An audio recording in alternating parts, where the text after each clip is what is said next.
नमस्कार दोस्तों, welcome back. अब देख रहे हैं कॉफी विद सुमी जैन। दोस्तों, एक बड़ा ही इंपॉर्टेंट मुद्दा है जिसके ऊपर संजीव जी से बात करेंगे, क्योंकि जियो पॉलिटिक्स में अब इनकी पकड़ आपको मालूम है। बहुत शोज आपने देख लिए। अब इनको दोबारा से इंट्रोडक्शन करवाने की जरूरत नहीं है कि ये क्या करते हैं। प्रोटेक्शन भी बड़ी जबरदस्त करते हैं। अभी जो प्रॉब्लम है वो है यूरोप और चाइना की और भारत की। ये ऐसा एक ट्रायंगल बन गया है, ऐसे लगता है कि यश राज चोपड़ा की कोई मूवी चल रही है। दो आदमी है, एक लड़की है, और वो किधर जा रही है, किधर किसके पास जा रही है, किससे प्यार करती है, किसके पास जाना चाहती है, कुछ समझ नहीं आ रहा। यूरोप का भी उसी लड़की की तरह हाल है कि वो भारत की तरफ जाए कि चाइना की तरफ जाए। सर, आपको नहीं लगता कि यूरोप कंफ्यूज्ड है या कंफ्यूजन का नाटक करता है कि भाई प्यार दिखाता है चाइना से, जाना चाहता है भारत की तरफ? ये तो बिल्कुल मूवीज वाला हिंदी जो बॉलीवुड की मूवीज आती थी 90s में, 80s में, ये तो वही वाली स्टोरी चल रही है। यूरोप इतना कंफ्यूज क्यों दिखता है हमें? सुमी जी, सबसे पहले आपके और आपके दर्शकों को जय श्री राम। यूरोप इस वक्त ना असमंजस की पोजीशन में आ खड़ा हुआ है। असमंजस कैसे कि वो रियलिटी को एक्सेप्ट नहीं करना चाह रहा है। अब क्यों रियलिटी को एक्सेप्ट नहीं करना चाह रहा है? क्योंकि वजह उसकी ये है कि जिस टाइम पे चाइना की जो ग्रोथ हुई थी ना, उस टाइम पे चाइना की ग्रोथ को पीछे अमेरिका का बहुत बड़ा हाथ था कि उसने अमेरिका चाइना के अंदर खूब सारा पैसा लगाया और अपनी जितनी भी इंडस्ट्रीज थी, टेक्नोलॉजीज थी, वो एक एक करके उन्होंने चाइना को देनी शुरू कर दी और वहीं से सारा सामान सस्ते दामों पे बनवाना शुरू करा। और अमेरिका ने फिर धीरे करके यूरोप पे दबाव कर डाला कि अगर मैं ये काम करता तो आप भी करिए, आप भी सारा अपना सामान ना धीरे का अपना यूरोप से, चाइना से बनवाना शुरू कर दीजिए। तो अमेरिका में देखा देखे जितने भी नेटो नेशंस हैं या जितने भी यूरोपियन यूनियन के अंदर कंट्रीज आती हैं, जो 26-27 कंट्रीज हैं, उन्होंने भी धीरे करके अपनी सारी इंडस्ट्री को वहां पे चाइना में शिफ्ट करना शुरू कर दिया। अच्छा, चाइना की उधर से पॉलिसी पहले से इस प्रकार की थी कि जो भी बाहर से अपनी इंडस्ट्री लेके आता है उसको वेलकम कर रहे थे, उसको जमीन दे रहे थे, सस्ते दामों पे बिजली दे रहे थे, सस्ती लेबर दे रहे थे। मगर साथ ही में जो जो टॉप मैनेजमेंट उस कंपनी की थी, वो उसमें चाइनीज लोगों को भी इन्वॉल्व कर रहे थे कि कहीं ना कहीं चाइना की भी पार्टनरशिप रही, चाइना का भी उसके अंदर रोल रहे, चाइना के भी उसके अंदर शेयर रहे। मतलब वो कंपनी अगर चाइना में ऑपरेट स्मूथली करना चाहती है तो चाइनीज लोगों को बिना इन्वॉल्व करे वो नहीं कर सकती थी। अच्छा, सारा लोन जो था वो सारा चाइनीज बैंक से लेना पड़ रहा था। यूरोपियन यूनियन या अमेरिका पहले चाइना के बैंक को लोन देते थे, फिर चाइना के बैंक से जाके चाइना में जाके उससे वापस लोन लेते थे। तो कुछ इस तरीके का लोन इकोसिस्टम तैयार हो रखा था। अच्छा, इधर से दूसरी तरफ से क्या हुआ कि चाइना ने भी इन्हीं लोगों से पैसा लेके, इन्हीं के फाइनेंशियल इंस्टीट्यूशन से पैसा लेके वापस इनके चाइना के बैंकों ने यूरोप के अंदर, जो यूएसए के अंदर इन्वेस्टमेंट करनी शुरू कर दी।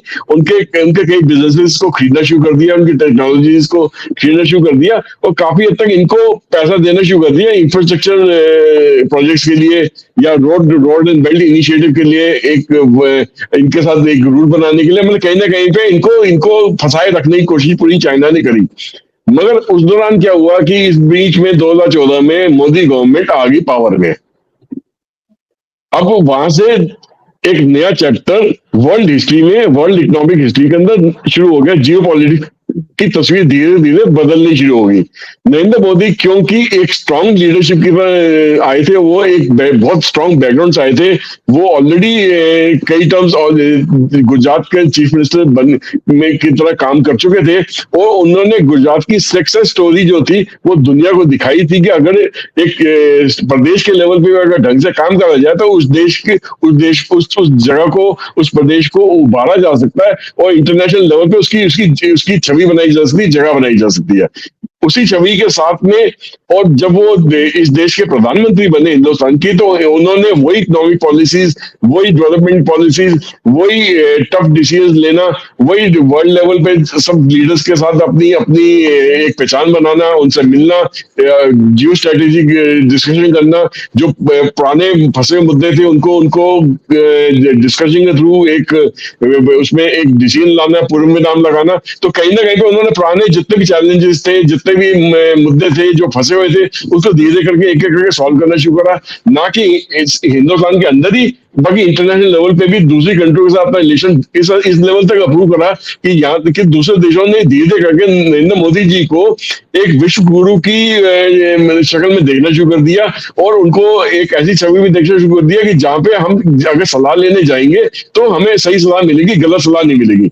धीरे धीरे करके पूरी दुनिया का जो रुख है वो इंडिया की ग्रोथ स्टोरी के साथ जुड़ना शुरू हो गया, कि नरेंद्र मोदी जी ने ये कर दिखाया कि अगर जो 2014 से पहले अगर इंडिया फ्रेजाइल 5 में आ रहा था या 11वीं 12वीं पोजीशन पे था, तो वहां से उठ के वो 5वीं पोजीशन तक आने वो पहुंच पाया इनकी इनकी लीडरशिप के अंदर, इनके कामकाज करने के तरीके की वजह से। अब इंडिया को ये लोग इग्नोर बिल्कुल भी नहीं कर सकते थे। इनको इस दौरान बीच में कोविड भी आया, जिसका जिसका पूरा इल्जाम चाइना पे लगा कि ये जो कोविड की जो वायरस है ये वहीं से बन के आया है, पूरी दुनिया में फैला, लाखों करोड़ों के हिसाब से लोगों की मौतें हुई हैं, 2-3 साल पूरी इंडस्ट्री, पूरा इकोसिस्टम, पूरी दुनिया एक ठप होकर रह गई थी, किसी के पास कोई काम करने लायक नहीं था। तो उसके बाद दुनिया को ये एक और ऑप्शन देखने का मौका मिला कि नहीं भैया, अगर अगर सिर्फ चाइना से ही हम काम करेंगे तभी हमारा काम चलेगा, नहीं, इंडिया भी तो है, ये भी तो उसी इसको भी तो वो सब चैलेंजेस फेस करने पड़ रहे हैं जो हम लोगों को फेस करने पड़ रहे हैं। तो ये फिर उस चैलेंजेस को फेस करने के बावजूद भी कैसे उभर के आ रहा है, कैसे ग्रोथ में बन रहा है, कैसे इतनी टर्नओवर घुमा रहा है, कैसे अपना जीडीपी दिनों दिन बढ़ाते ही चला जा रहा है, कैसे अपने लोगों की समस्या को दूर कर रहा है, कैसे इतने लाखों करोड़ों लोगों को पॉवर्टी से बाहर निकाल रहा है, गरीबी रेखा से ऊपर उभार रहा है, और नई जॉब्स क्रिएट हो रही है, नई इंडस्ट्री क्रिएट हो रही है, नए सोल्यूशंस क्रिएट हो रहे हैं। तो पूरे इंडिया के अंदर एक पूरी छवि जो है इंडिया की पासपोर्ट की, इंडिया के लोगों की थी, पूरी इंटरनेशनल मार्केट में इतनी ज्यादा बढ़ गई कि कहीं पे भी इंडियन जाता था, किसी भी एयरपोर्ट की टिकट की लाइन में अगर लगा या इमिग्रेशन की लाइन में लगा, तो अगर सामने वाले जो काउंटर वाले कहता यू आर फ्रॉम इंडिया, तो उसको अलग ही इज्जत की नजर से देखता था। वहीं पे जैसे पाकिस्तान का कोई इंसान वहां पर नागरिक है, वो अगर जा रहा है तो उसको उठा के साइड में खड़ा कर देते थे, भैया रुक जाओ साइड में, या आप लोगों की अलग से एक लाइन बनाइए, आप पूरी आपकी स्क्रूटनी करके, पूरी छानबीन करके उसके बाद ही आपको आगे आगे जाने देंगे, हम ऐसे नहीं जाने देंगे। तो वो कहता था इसको कैसे जाने दिया, वो कहता that person is from India, इसको उसको जाने दिया आगे। तो ये छवि क्रिएट हुई है इंटरनेशनल लेवल पे। तो इस चीज को पूरी जो इंटरनेशनल लीडरशिप ने रिकॉग्नाइज करा। मगर यूरोप एक ऐसी जगह है जहां पे यूरोपियन यूनियन के अंदर जो 26-27 विकसित देश है, वो इंडिया की ग्रोथ स्टोरी को मानते तो हैं, मगर उसमें रिकग्निशन देने को तैयार नहीं कि ये कंट्री भी वाकई इंटरनेशनल लेवल पे इस लेवल पे उभर सकता है, क्योंकि वहां पे यूरोप में मैक्सिमम जो गवर्नमेंट है वो सब लिबरांडो की है, जो उस टाइप की डीप स्टेट के इकोसिस्टम की है, जो कहते हैं जी हमारे अलावा तो कोई दूसरा देश बढ़ ही नहीं सकता, हम ही सबकी पूरी दुनिया के माई बाप है, हमारी समस्या पूरी दुनिया की समस्या है। जिसको जयशंकर जी ने जाके वहां पे साफ कह दिया था कि भैया यूरोप को ना बहुत बड़ी गर्व है कि उसकी समस्या पूरी दुनिया की समस्या है, और जब हम लोगों की समस्या थी तब यूरोप हमारे साथ कभी भी सामने आके खड़ा नहीं हुआ। आज वो यूक्रेन वॉर में ये मान रहे हैं कि अगर उनके साथ समस्या चल रही है तो पूरी दुनिया को रशिया के साथ अपने ताल्लुकात तोड़ देने चाहिए। ऐसा हम नहीं कर पाएंगे, आप हमेशा इस सपोर्ट के लिए मत आइए। तो इंडिया ने अपनी एक इंडिपेंडेंट पॉलिसी बना के रखी है हमेशा से। नहीं, मैं समझता हूँ बात को कि ये सारी इंडिपेंडेंट पॉलिसी है भारत की, यूरोप की प्रॉब्लम रहती है क्योंकि लिबरांडो की गवर्नमेंट है। बट आपको नहीं लगता कि बिकॉज इंडिया उनकी कॉलोनी रहा है, फ्रेंच भी थे यहाँ पर, इटालियंस भी थे यहाँ पर, ब्रिटिश भी थे, उनको कहीं ना कहीं लगता है कि यार ये तो साढ़े नौकर सीगे, आज ये हमें अब लीड करने की बातें करते हैं। इसलिए आपने देखा होगा कि ये अमेरिकन कंपनीज हैं, कोरियन कंपनीज हैं, जापानीज कंपनीज हैं, वो तो भारत में आ रही हैं, यहाँ पर इकोसिस्टम चाइना से डाइवर्ट करके भारत में लेके आ रही हैं। यूरोपियंस अभी तक नहीं आए हैं।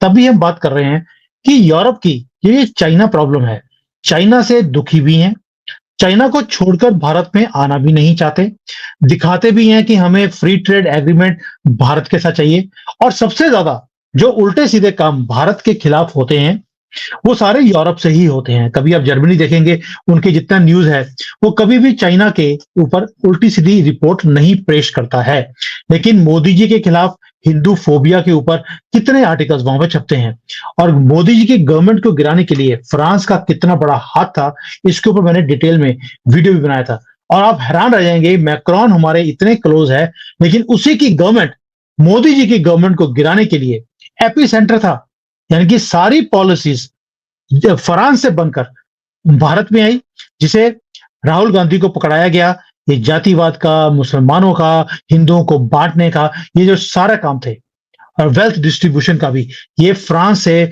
मैक्रोन गवर्नमेंट ने बनाकर राहुल गांधी को दिया था।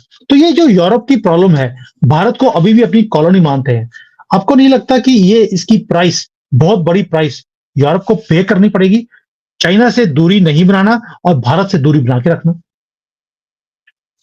सुमित जी, इंडिया और चाइना लगभग लगभग एक ही टाइम पे आजादी पाई थी, और यूरोप, जो चाइना की जो एरिया था वो भी तो यूरोपियन के रूलर्स के अंडर था। और यहाँ तक तो चाइना के तो पूरे लोगों को यूरोपियन ने नशेड़ी बना के छोड़ दिया था, अफीम की आदत लगा दी थी इतनी ज्यादा कि वहां पे लोग काम करने को तैयार नहीं थे। इतनी बुरी हालत में चाइना को छोड़ के आ गए। चाइना के अंदर ये कम्युनिस्ट रेवोल्यूशन नहीं आता तो शायद आज की चाइना एग्जिस्ट ही नहीं कर रहा होता।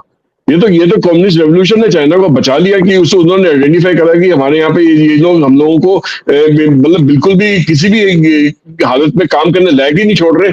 तो लगभग लगभग इंडिया चाइना लगभग एक ही टाइम पे थोड़ा कुछ साल आगे पीछे ही दोनों मतलब ये जितने भी यूरोपियन कॉलोनाइजर थे उनसे छुटकारा मिला। मगर फर्क क्या है कि यहाँ पे चाइना ने तो मतलब एक कम्युनिस्ट रिजीम होने की वजह से उन्होंने लोगों से अपने एक वन रूल के हिसाब से, क्विक डिसीजन के हिसाब से, कंट्री के बेनिफिट के हिसाब से एक ही पूरे कंट्री के अंदर एक ही रूल चलना है, एक ही टाइप की डिसीजन मेकिंग होनी, एक ही टाइप की इकोनॉमिक पॉलिसी रहने की वजह से, तो सिंगल सिंगल लीडरशिप रहने की वजह से उन्होंने अपने देश के अंदर बहुत तेजी से उन रिफॉर्म्स को पूरे देश में फैलाया और लगातार उन्होंने काम करवाया। आप ये मतलब मुझे अच्छी तरह याद है कि चाइना ने वर्ल्ड लेवल पे बाहर जाना भी मंजूर नहीं करना। 20 साल तक वो अंदर ही काम करता रहा। सबसे पहले उसने अपनी कंट्री की हालात ठीक करी। वो किसी भी वर्ल्ड फोरम पे या किसी भी, अब देखिए यूरोप ओलंपिक्स वगैरह इस तरह की गेम्स वगैरह में भी वो अपने बढ़ चढ़ के हिस्सा नहीं लेता था।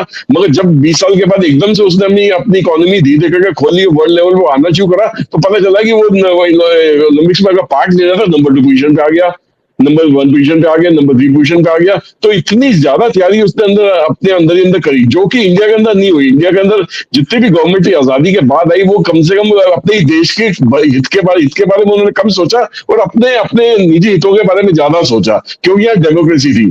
तो अभी आप देखिए, जो इंडिया के अंदर एक्चुअल ऐसा नहीं कि इंडिया में पिछले 2014 से पहले जो ग्रोथ नहीं हुई है, बट वही ग्रोथ चाइना ने शायद 20 साल के अंदर मैनेज कर ली, और इंडिया को वही उसी ग्रोथ को पाने के लिए 60 साल लगे 2014 से पहले। और पिछले 10 साल के अंदर जो ग्रोथ हुई है, इंडिया ने जो ग्रोथ पिछले 60 साल में नहीं करी, उससे ज्यादा ग्रोथ 10 साल में करके दिखा दी। तो फर्क तो है ना, क्योंकि इंडिया के अंदर क्या क्षमता नहीं थी? क्या इंडिया के लोगों की क्षमता नहीं थी? इंडिया पहले, जो गुलामी से पहले एक ऐसा देश था सुमीत जी, जहाँ पे ये सब चीजें बहुत तेजी से होती है। इंडिया सबसे बहुत विकसित देश था। ये तो गुलामी की मार ने उनको ये पूरे कंट्री की रिसोर्सेज को निचोड़ के रख दिया। यहाँ के लोग क्या दिमाग वाले नहीं थे? पूरी दुनिया पे रूल करते थे उस टाइम पे, जिसको सोने की चिड़िया बनाते थे। यहाँ से पूरी दुनिया उनसे ट्रेड करती थी।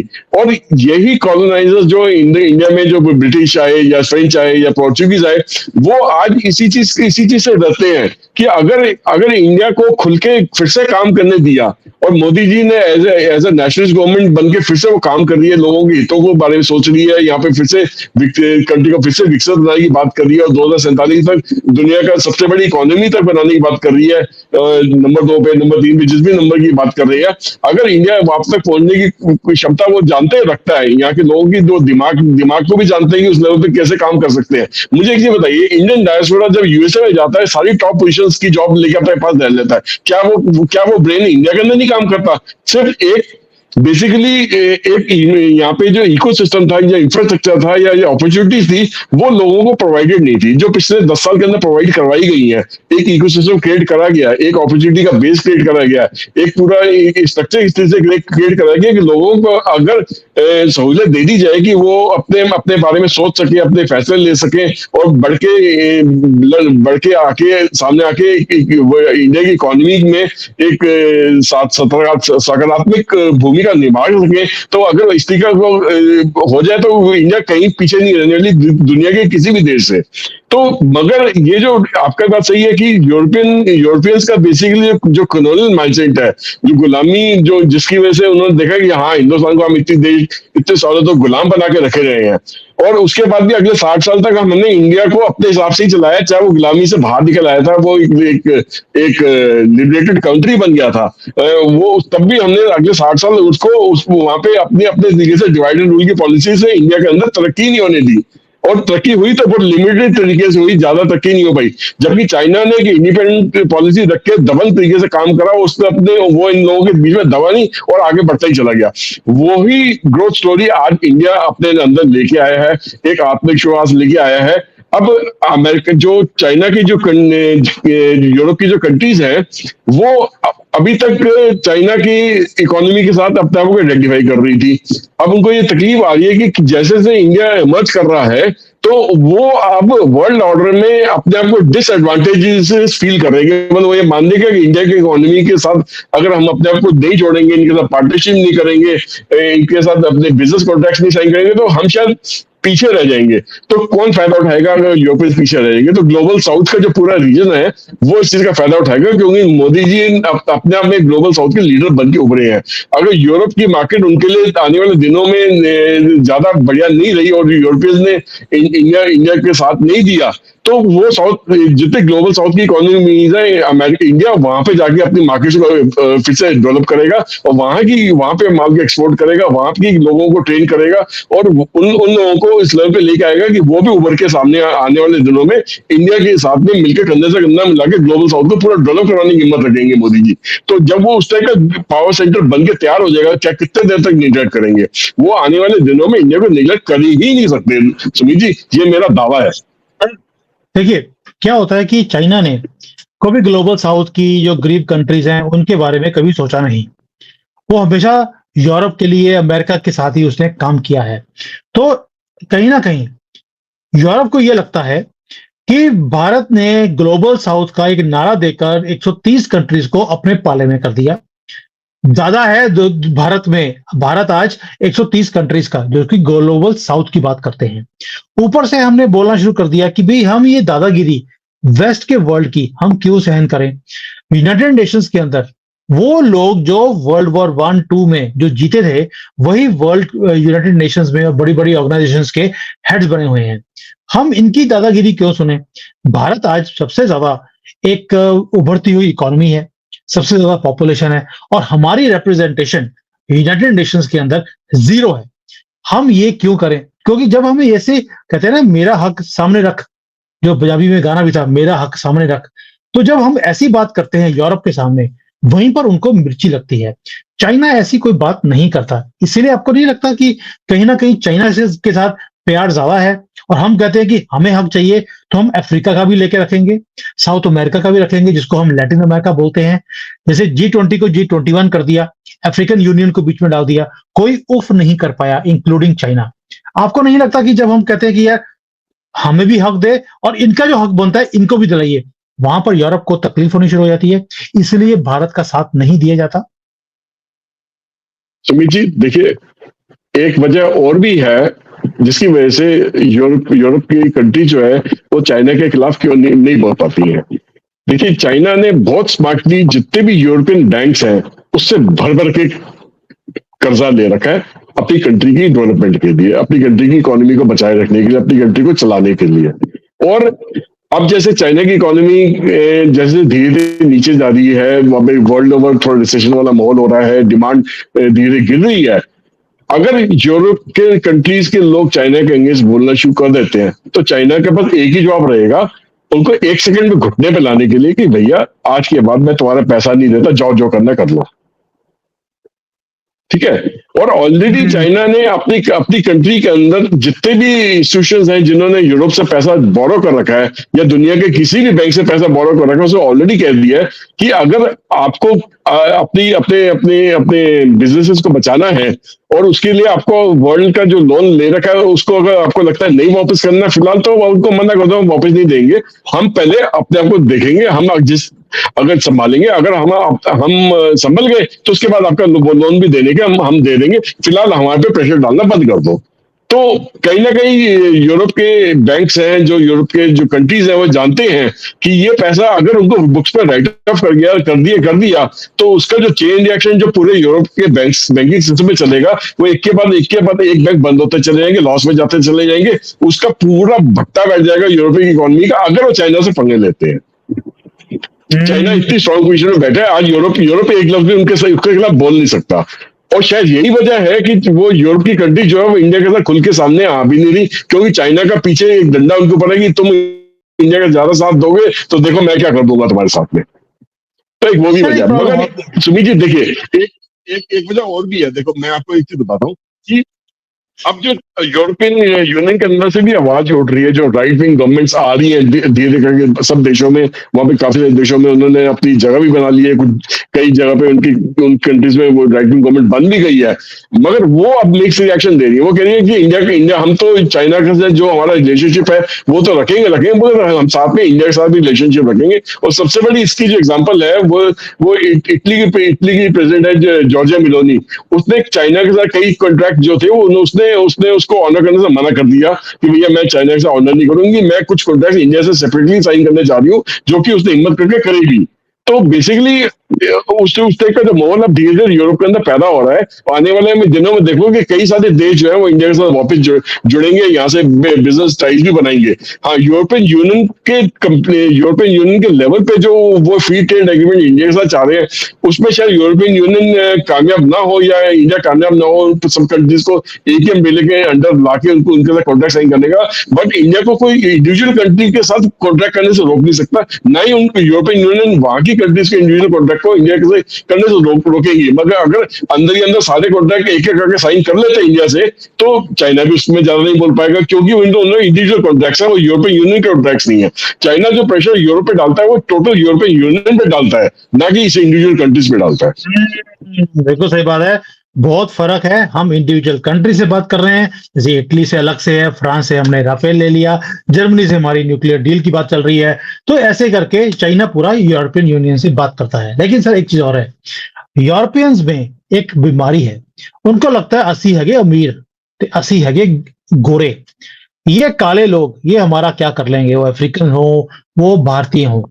इनको लगता है कि हमारे पास तो पैसे हैं, ना तो ग्लोबल साउथ के पास पैसा है, ना इंडिया के पास पैसे हैं। अगर हम आज इंडिया के साथ अपने रिलेशंस को स्ट्रांग नहीं भी करते तो भी कोई ज्यादा फर्क पड़ने वाला नहीं है। आपको नहीं लगता कि पैसे की धौंस यूरोप को जो है बहुत ज्यादा, ये जिसको बोलते हैं ना कि एक वो पैसा जो गर्मी देता है, वो यूरोप को गर्मी दे भी रहा है। और इनको लगता है कि ग्लोबल साउथ वाले जो ये बोल रहे हैं ना कि हम लीडर बन गए हैं, ये सारे गरीबों का लीडर एक और बड़ा गरीब भारत, ये हमारा कुछ भी बिगाड़ नहीं सकता। ये भी एक स्यापा है इनके दिमाग में, जिसके कारण वो भारत की तरफ उतना इंक्लाइन नहीं करते जितना चाइना की तरफ करते हैं। ये नहीं लगता आपको ये भी एक रीजन है? आपकी बात बिल्कुल ठीक है कि भाई ये वजह यही है कि वो चाइना के साथ ज्यादा इसी वजह से इंक्लाइन कर रहे हैं, भारत के साथ थोड़ा कम इंक्लाइन कर रहे हैं। मगर जो इनकी जो पैसे की गर्मी है ना, वो आने वाले दिनों में, आने वाले सालों में निकल जानी है सुमित से। जितनी भी पैसे की गर्मी दिखा रहे हैं ना, ये सब निकल जानी, क्योंकि इनके अंदर इतने ज्यादा फॉल्ट लाइन आ जाते हैं, इतने कॉन्फ्लिक्ट्स पैदा हो जाते हैं। और उसको ये लोग आपस में ही दुनिया भर की वॉर के अंदर जो फाइनेंसिंग कर रहे हैं और खुद भी इन्वॉल्व हो रहे हैं। यूरोप जैसे ये यूक्रेन को बढ़ा चढ़ा के सपोर्ट कर रहे हैं उसकी वॉर अगेंस्ट रशिया। क्या इनको नहीं लगता कि ये इनकी इकोनॉमी पे इफेक्ट करेगा? एक जंग को लड़ने के लिए कितने अरबों खरबों डॉलर्स खर्च हो जाते हैं, तो वो पूरी कंट्री की इकोनॉमी को हिला के रख देता है। और और ये करते ही चले जा रहे, रोक कोई इसमें रोक नहीं रहा है। और साथ ही साथ ग्लोबल डिमांड कम हो रही है, साथ ही साथ चाइना की इकोनॉमी नीचे आ रही है, साथ ही साथ अमेरिका के अंदर भी अब प्रेशर डल रहा है, कनाडा में प्रेशर डल रहा है कि वो लोग थोड़ा सा अपनी इकोनॉमी को अंदर से देखना शुरू कर रहे हैं। वो भी ग्लोबल इकोनॉमी से आज की डेट में इतना अटैच नहीं जितना पहले होते थे।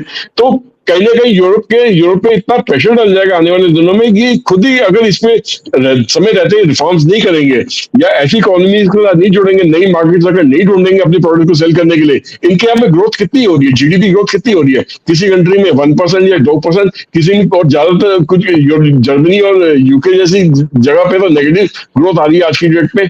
तो ये कितने दिन इस टाइप की ग्रोथ के साथ अपनी कंट्री को सस्टेन कर पाएंगे? जितना रेवेन्यू ये लेके इकट्ठा करके बैठे हैं ना, ये कुछ सालों में खत्म हो जाना है, खुद ही खा के बैठ जाएंगे ये। तो अपनी इकोनॉमी में सोशल स्पेंडिंग भी तो इनकी जबरदस्त है। तो वो पैसा कहाँ से जब तक पैसा रिक्रिएट नहीं होता, वो किस तरीके से रिक्रिएट होगा? या तो सर्विसेज सेल करो या प्रोडक्ट सेल करो, दोनों में कुछ तो करना पड़ेगा ना, और नई मार्केट ढूंढनी पड़ेगी। और इंडिया एक इस तरह की इकोनॉमी है सुमित जी, जिसकी इंटरनल कंजम्पशन वर्ल्ड में सबसे ज्यादा है। कोई भी प्रोडक्ट इंडिया में आके अगर आप बनाते हो तो इंडिया उसको कंज्यूम इतने ज्यादा क्वांटिटी में करती है कि वो कंट्री की मतलब जो अगले पिछले जो लॉसेस है वो भी पूरे हो जाते हैं। तो इंडिया को ये ज्यादा देर इग्नोर नहीं कर सकते, इंडिया आना ही पड़ेगा, चाहे वो थोड़ा थोड़ा सा अकड़ के आए या आराम से शांति से मान के आ जाए। अकड़ के आएंगे तो यहाँ पे नाक उनकी वैसे हम सीधी कर देंगे, क्यों? इंडिया की इकोनॉमी एक ऐसी ऐसी मार्केट है सुमित जी, इसको सबके लिए समझना आसान नहीं है। यहाँ पे अच्छे अच्छे आके खत्म होकर निकल गए इस मार्केट से। और Ford is one of the biggest example. जो फोर्ड अमेरिका की नंबर 1 मतलब कंपनी की गाड़ी थी, जो जनरल मोटर्स का ही ब्रांड है फोर्ड मोटर्स जो है, जो अमेरिका का सबसे बड़ा ऑटोमोबाइल कंपनी का ब्रांड है, वो इंडिया में आके सक्सेसफुल नहीं हो पाया। अब उसने फिर वो ये बाहर जाके फिर अपनी अपनी स्ट्रेटेजी को री स्ट्रेटेजाइज करा। अब वो इंडियन मार्केट फिर से एंटर करने की सोच रही है कि मैं नई पॉलिसी के साथ, नई स्ट्रेटेजी के साथ इंडिया में आऊंगा। उसने सोचा कि मैं इंडिया में सिर्फ फोर्ड नाम से माल बेच लूंगा, वो काम नहीं हुआ ना। पॉपुलैरिटी आपकी कितनी भी हो, इंडियन मार्केट का जो कस्टमर वो अलग ही टाइप का है, अलग ही मिट्टी का बना है। यहाँ पे अच्छे से ब्रांड आके फेल हो जाते हैं। तो मगर अगर यूरोप को आना है, इंडिया की मार्केट मिल सकती है, मगर इंडिया को बिना समझे वो इंडिया के अंदर एंट्री भी नहीं ले पाएंगे, इंडिया के अंदर कामयाब भी नहीं हो पाएंगे। तो दे आर मोस्ट वेलकम, मगर साथ में काम करें तो ज्यादा अच्छा है। अकड़ में रहेंगे तो अपना ही नुकसान करेंगे। बिल्कुल सही कह रहे हैं कि यहाँ की मार्केट को समझना बड़ा मुश्किल है। अकड़ के रहेंगे तो यहाँ पर नुकसान करेंगे। अमेरिकन बहुत बड़ा ब्रांड है कॉर्नफ्लेक्स का, मैंने उनके साथ काम किया है। 20 साल भारत में लगे रहे और 20 साल नुकसान में रहे, वो समझ ही नहीं पाए। उनको यह था यार 1 बिलियन लोग हैं, अगर 1% भी हमारे कॉर्नफ्लेक्स को खाने लग जाएगा तो हमारे जो अमेरिका की मार्केट है उससे बड़ी मार्केट भारत में बन जाएगी। लेकिन यहाँ पर आकर उन्हें समझ नहीं आया, क्योंकि रिसर्च नहीं करी थी, समझ नहीं पाए। वो आज तक लॉस में है, क्योंकि कॉर्नफ्लेक्स ठंडे दूध में पिए जाते हैं, खाए जाते हैं, और यहाँ पर बेशक बॉटल्ड वाला दूध आता है, उसे भी लोग बॉयल करते हैं, उसके अंदर कॉर्नफ्लेक्स आप खा नहीं सकते। इतनी छोटी सी गलती के कारण, बिकॉज वो समझ नहीं पाए, हमारे ईटिंग हैबिट्स को फेल हो गया। बिल्कुल सही कह रहे हैं कि यहाँ की मार्केट को समझना इतना आसान नहीं है और इसलिए ये फेल होते जा रहे हैं। लेकिन जो यूरोप है वो अपने टाइज चाइना के साथ अभी भी तेज कर रहा है, भारत के साथ इतनी स्ट्रांगली आगे नहीं आ रहा, बिकॉज भारत तेजी से राइज कर रहा है। कॉलोनियल जो माइंडसेट है यूरोप का, वो अभी भी जाने का नाम नहीं ले रहा। भारत के खिलाफ मीडिया के अंदर हमेशा नेगेटिव रिपोर्ट्स आती हैं। चाइना के ऊपर कभी भी वो शिनजियांग में जो कुछ हो रहा है या बाकी जो वहां की फॉल्ट लाइंस हैं उसको कभी कवर नहीं करता है, हमेशा भारत के ही खिलाफ रहता है। यानी कि अभी भी जो वो लड़की जो कभी यूरोप की तरफ देखती है और कभी हाथ हमारा पीछे से पकड़ लेती है, वो जो सारा काम है यूरोप का अभी भी चल रहा है। कंफ्यूज्ड है, और ये कंफ्यूजन जितनी जल्दी वो खत्म कर लेंगे उतना ही जल्दी वो भी अपनी इस प्रॉब्लम से, दुविधा से बाहर निकल जाएंगे। वरना वही हाल होगा, जो 2 किश्तियों में पैर रखता है वो दोनों तरफ गिरता ही है। यूरोप का वही हाल दिखाई देता है। और कहीं ना कहीं ये जो दादागिरी का इनका है कि भाई ये काले लोग जो है अब इनके साथ बैठकर हमें खाना खाना पड़ेगा, वही जो छुआछूत की इनको प्रॉब्लम है, उसी के कारण यूरोप हमारे साथ जुड़ नहीं रहा। ऊपर से ऐसे बन गए हैं दादा ग्लोबल साउथ के। ये भी एक प्रॉब्लम है जो यूरोपियंस को ठीक नहीं लग रही, और हम अपने हक के साथ साथ बाकी वर्ल्ड के हक की बात भी करते हैं, जिसमें ये यानी कि यूरोप को ये लगता है कि उनकी जो डोमिनेंस है पूरे दुनिया में वो कम हो जाएगी, जैसे भारत आगे बढ़ने की बात करता है, सबको आगे लेके जाने की बात करता है। तो विश्व गुरु ऐसे ही बना जाता है, जहां पे आप अपने बारे में भी सोचते हैं और दूसरों के बारे में भी सोचते हैं। लेकिन यूरोप को ये बात बिल्कुल भी एक्सेप्टेबल नहीं है। देखते हैं अभी आगे जाकर इनका प्यार चाइना के साथ और कितना बढ़ता है, और भारत को इग्नोर करके, जैसे वो आज की डेट में इग्नोर गवर्नमेंट्स भी कर रही हैं और इनकी कंपनीज भी कर रही हैं, ये इग्नोर करने के बाद इनका क्या हाल होने वाला है और ये कितना और आगे राइज कर जाएंगे या सरवाइव कर जाएंगे, ये वक्त बताएगा। बट आज जो हमारा मुद्दा था वो यही था, जिसको बड़ा डिटेल में आपने हिस्टोरिकली, प्रेजेंट एंड फ्यूचर तीनों को जैसे ब्यूटीफुली समझाया है। Sanjeev ji, thank you so much, मजा आ गया बात करके। एटलीस्ट मेरे दिमाग में जो कंफ्यूजन था कि चाइना से इतना प्यार क्यों है और ये यूरोपियन नाम की लड़की भारत की तरफ क्यों नहीं आ रही, ये तो समझा दिया आपने। और अगले मुद्दे में एक और यूरोप को लेकर मैं दोबारा से आपके साथ बात करूंगा, which is even more dangerous than this one. तब तक के लिए सर, जय श्री राम। जय श्री राम, जय हिंद। जय Hind. Hi there. If you liked the video, please don't forget to smash the like button, subscribe to our channel, and activate the bell icon so that you receive all notifications whenever we upload a new video. Thanks for watching.